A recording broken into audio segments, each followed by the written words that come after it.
তিনি তিনটি ভবিষ্যৎবাণী করেছেন। প্রথমটি ছিল ডোনাল্ড ট্রাম্পের পুনর্নির্বাচন, দ্বিতীয়টি হল ইরানের বিরুদ্ধে আমেরিকার যুদ্ধ ঘোষণা এবং তৃতীয়টি হল সেই যুদ্ধে আমেরিকার শোচনীয় পরাজয়। প্রথম দুটি ইতিমধ্যে সত্য বলে প্রমাণিত হয়েছে, এবার পালা তাহলে তৃতীয়টির। ভূরাজনৈতিক বিশ্লেষক হিসেবে অতি পরিচিত মুখ অধ্যাপক জিয়াং। তার মতে এই যুদ্ধে শেষ পর্যন্ত মার্কিন যুক্তরাষ্ট্রের পরাজয় ঘটবে, যা বর্তমান বিশ্ব ব্যবস্থাকে চিরতরে বদলে দেবে। বলে রাখা ভালো, তিনি কোনো ধর্মীয় বা আধ্যাত্মিক গুরু টাইপ কিছু নন। সারা দুনিয়ার রাজনীতির হালচাল বিশ্লেষণ করে তিনি তার মতামত দেন। সেজন্য অধ্যাপক জিয়াংয়ের এহেন মতামতকে উপেক্ষা করছেন না কেউই। আসলেই কি তাই? বর্তমান অবস্থা আসলেই কি ইঙ্গিত দিচ্ছে? চলুন যাই বিশ্লেষণে।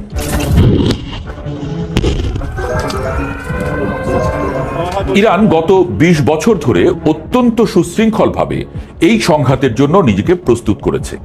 তাদের সামরিক কৌশল কেবল প্রচলিত যুদ্ধের মধ্যে সীমাবদ্ধ না রেখে তারা একে একটি আদর্শিক এবং অস্তিত্ব রক্ষার লড়াই হিসেবে গ্রহণ করেছে।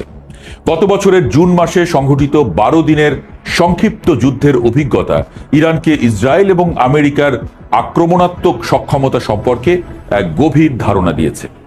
তারা তাদের প্রক্সি বাহিনীর মাধ্যমে আমেরিকার রণকৌশল এবং মানসিকতা নিখুঁতভাবে বিশ্লেষণ করেছে।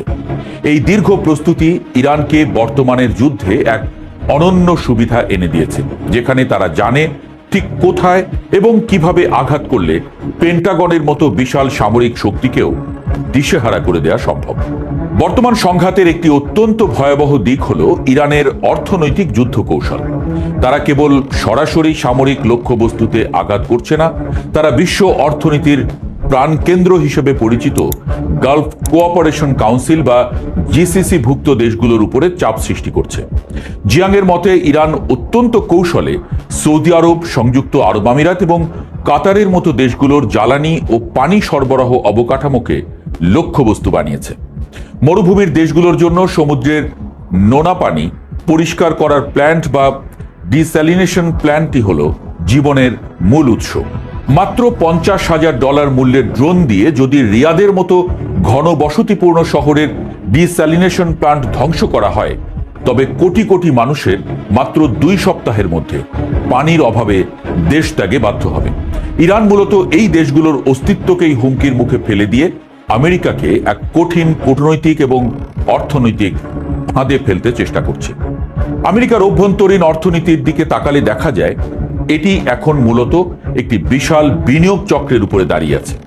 গালফ রাষ্ট্রগুলো তাদের তেল বিক্রি করে যে পেট্রো ডলার অর্জন করে তা পুনরায় আমেরিকার শেয়ার বাজার এবং বর্তমানের বহুল আলোচিত এআই প্রযুক্তিতে বিনিয়োগ করে। অধ্যাপক জিয়াং দাবি করেন, আমেরিকার বর্তমান এআই বুদবুদ এবং সামগ্রিক অর্থনৈতিক স্থিতিশীলতা এই বিনিয়োগের উপরে নির্ভরশীল। যদি ইরান এই অঞ্চলে তেলের প্রবাহ বন্ধ করে দিতে পারে বা পেট্রো ডলারের প্রবাহে বিঘ্ন ঘটায়, তবে আমেরিকার শেয়ার বাজারে ধস নামা অনিবার্য।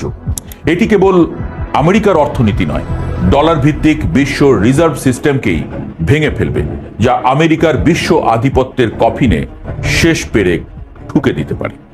সামরিক সরঞ্জাম ও প্রযুক্তির অসম লড়াই বর্তমান যুদ্ধের একটি বড় দিক। আমেরিকার সামরিক শিল্প কমপ্লেক্স মূলত ২০ শতাব্দীর স্নায়ুযুদ্ধের জন্য ডিজাইন করা হয়েছিল, যেখানে অত্যাধুনিক এবং আকাশচুম্বী দামের প্রযুক্তির মহড়া দেওয়া হতো। কিন্তু ২১ শতাব্দীর এই যুদ্ধে ইরান অত্যন্ত সস্তা কিন্তু কার্যকর ড্রোন এবং ক্ষেপণাস্ত্র প্রযুক্তি ব্যবহার করছে, যেখানে এক একটি ইরানি ড্রোনের দাম মাত্র $৫০,০০০। সেখানে সেটিকে ধ্বংস করতে আমেরিকাকে এক একটি ইন্টারসেপ্টর মিসাইলের পেছনে মিলিয়ন মিলিয়ন ডলার খরচ করতে হচ্ছে। সম্প্রতি দেখা গেছে একটি মাত্র ইরানি মিসাইল রুখতে 11টি ইন্টারসেপ্টর ব্যবহার করেও আমেরিকা সফল হতে পারেনি। এই যে খরচের ভারসাম্যহীনতা, তা আমেরিকার সামরিক মজুদকে দ্রুত শূন্য করে দিচ্ছে। যুদ্ধের এই অসমতা আমেরিকার সামরিক শ্রেষ্ঠত্বের যে মিথ ছিল তা বিশ্ববাসীর সামনে ধূলিসাৎ করে দিচ্ছে। রাজনৈতিক দৃষ্টিকোণ থেকে ডোনাল্ড ট্রাম্পের যুদ্ধ ঘোষণার পেছনে ব্যক্তিগত এবং রাজনৈতিক স্বার্থের এক বিশাল ভূমিকা দেখছেন বিশ্লেষকরা। অধ্যাপক জিয়াংয়ের মতে ট্রাম্পের এই হঠকারী সিদ্ধান্তের পেছনে কাজ করেছে তার ব্যক্তিগত অহমিকা। এছাড়া ইসরায়েল এবং সৌদি লবি থেকে ট্রাম্পের পরিবার এবং তার নির্বাচনী তহবিলে যে বিপুল পরিমাণ অর্থ বিনিয়োগ করা হয়েছে তার ঋণ শোধ করতেই তিনি এই যুদ্ধের ঝুঁকি নিয়েছেন বলে মনে করা হয়। আরো গভীর বিশ্লেষণ অনুযায়ী যুদ্ধের এই জরুরি অবস্থাকে কাজে লাগিয়ে ট্রাম্প দেশে জরুরি অবস্থা জারি করতে পারেন এবং সংবিধান সংশোধন করে বা নির্বাচন পিছিয়ে দিয়ে তৃতীয় মেয়াদে ক্ষমতায় থাকার পথ সুগম করতে পারেন। এটি আমেরিকান গণতন্ত্রের ভেতরেও এক বড় ধরনের অস্থিরতা সৃষ্টি করার ক্ষমতা রাখে। অধ্যাপক জিয়াং আরও এক ধাপ এগিয়ে বৈশ্বিক ক্ষমতার পর্দার আড়ালের শক্তির কথা উল্লেখ করেছেন। তিনি দাবি করেন যে বিশ্বের শাসন ব্যবস্থার মূলে থাকা কিছু গোপন গোষ্ঠী বা সোসাইটি একটি নির্দিষ্ট আধ্যাত্মিক লক্ষ্য নিয়ে এগোচ্ছে। তাদের কাছে মধ্যপ্রাচ্যের এই সংঘাত কেবল একটি রাজনৈতিক সংঘাত নয়, এটি তাদের বিশ্বাস অনুযায়ী বিশ্ব ব্যবস্থার আমূল পরিবর্তনের একটি পূর্ব পরিকল্পিত ধাপ। যদিও এই বিষয়টি সাধারণ মানুষের কাছে অবিশ্বাস্য মনে হতে পারে, কিন্তু ভূরাজনৈতিক প্রেক্ষাপটে এই গোষ্ঠীগুলোর প্রভাব অস্বীকার করার উপায় নেই।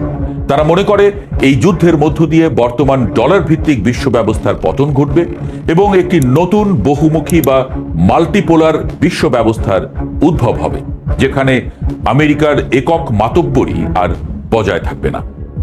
বর্তমান ইরান, ইসরায়েল এবং আমেরিকার এই ত্রিভুজমুখী সংঘাত কেবল অস্ত্রের লড়াই নয়, এটি বিশ্ব অর্থনীতির মেরুদণ্ড ভাঙার এক পরিকল্পিত মহড়া, এমনটাই দাবি বিশ্লেষকদের। পশ্চিমা বাঘা বাঘা বিশ্লেষকরাও বারবার বলছেন হিসেবে ভুল করে ফেলেছে যুক্তরাষ্ট্র, ইসরায়েল। ইরান যা ভেলকি দেখাচ্ছে সে কথাই যেন প্রতীয়মান হয়ে উঠছে দিন দিন।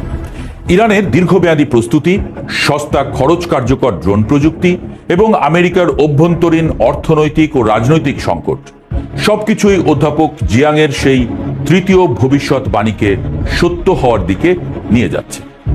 যদি আমেরিকা সত্যি এই যুদ্ধে তাদের পরাজয় এড়াতে না পারে, তবে বিংশ শতাব্দীর শেষ থেকে চলে আসা মার্কিন একক আধিপত্যের চিরতরে অবসান ঘটবে।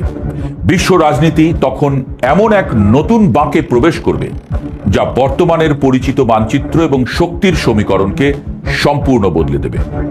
বর্তমানের প্রতিটি মুহূর্ত সেই পরিবর্তনেরই ইঙ্গিত দিচ্ছে।